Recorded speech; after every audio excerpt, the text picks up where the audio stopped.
Na aula passada, a gente viu algumas coisas referente aos números complexos. Então agora ficou faltando a gente ver algumas referente ao módulo, tá? Então a gente viu as operações e agora a gente vai ver a parte de módulo. Então o módulo de um número complexo, eu vou utilizar do recurso do plano cartesiano para poder representar.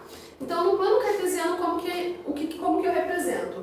No eixo das ordenadas, que é esse eixo que fica em pé, a gente usa os números imaginários. Então, os números imaginários, o coeficiente do número imaginário, ele é representado aqui no eixo das ordenadas. E no eixo das abscissas, que é esse eixo deitado, a gente vai representar a parte real.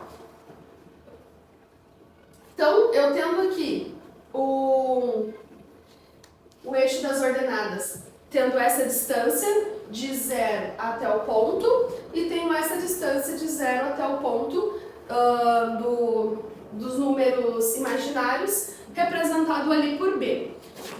E aí a gente volta na ideia de triângulo retângulo, porque quando essa medida do 0 até o ponto de encontro, né, que a gente diz, que é o par ordenado do meu número imaginário e da minha parte real, essa distância do 0 até ali é o que a gente ali vai chamar de módulo. Então, para calcular esse módulo, o que a gente vai ter que lembrar? Nós vamos lembrar do Teorema de Pitágoras. O Teorema de Pitágoras diz que hipotenusa ao quadrado é igual à soma dos quadrados dos catetos.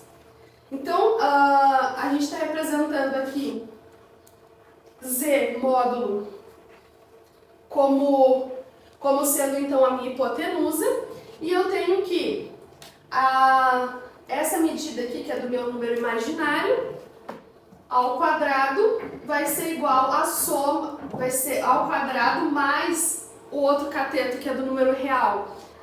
Somados, eles vão dar igual ao quadrado do meu módulo. E aí, lembrando que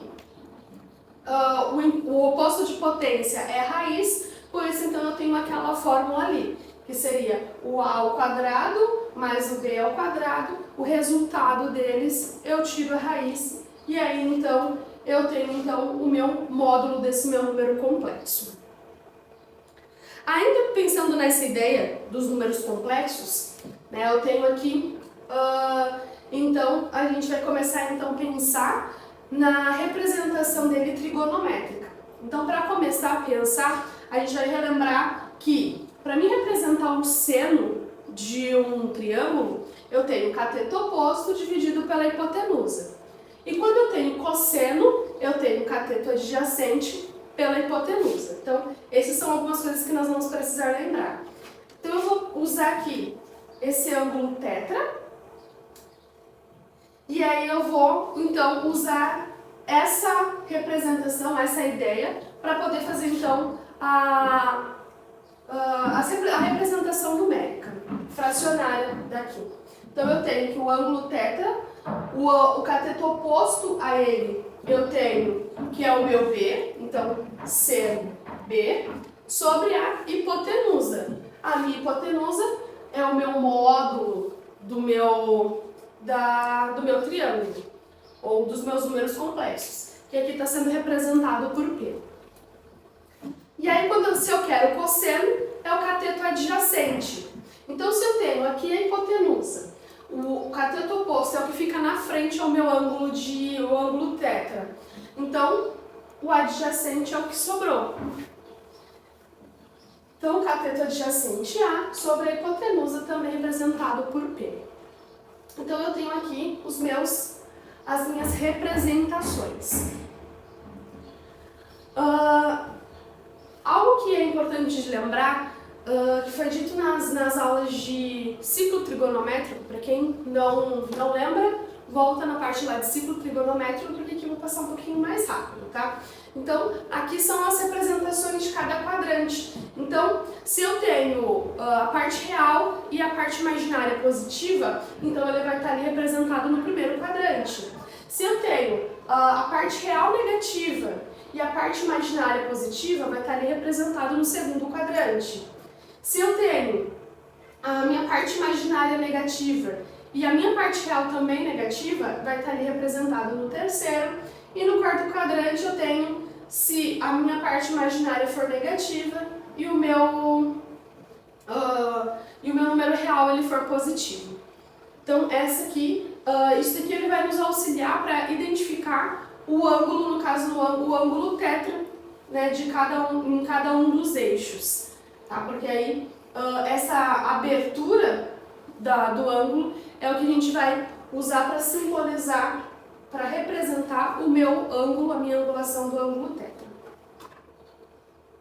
Então, agora a gente vai então representar e demonstrar a forma trigonométrica.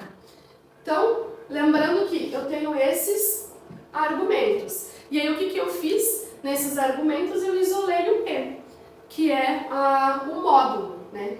Então, deixei ali, o P estava dividindo, troca a operação, multiplica. Então, eu tenho ali A vai ser igual a P vezes o cosseno.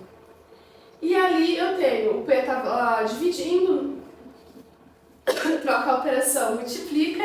Então, eu vou ter B vai ser igual ao P vezes o cosseno. Então, se eu sei que o A, eu volto ali lembrando da minha representação algébrica, que eu tinha que o meu Z é igual a A mais B vezes I, então eu represento então sendo dessa forma, A mais B vezes I. Então, substituindo no lugar do A, cosseno, no lugar do B, seno. Então, essa é a forma trigonométrica de representar então os números complexos. Então, com essas informações, então a gente encerra a parte de números complexos.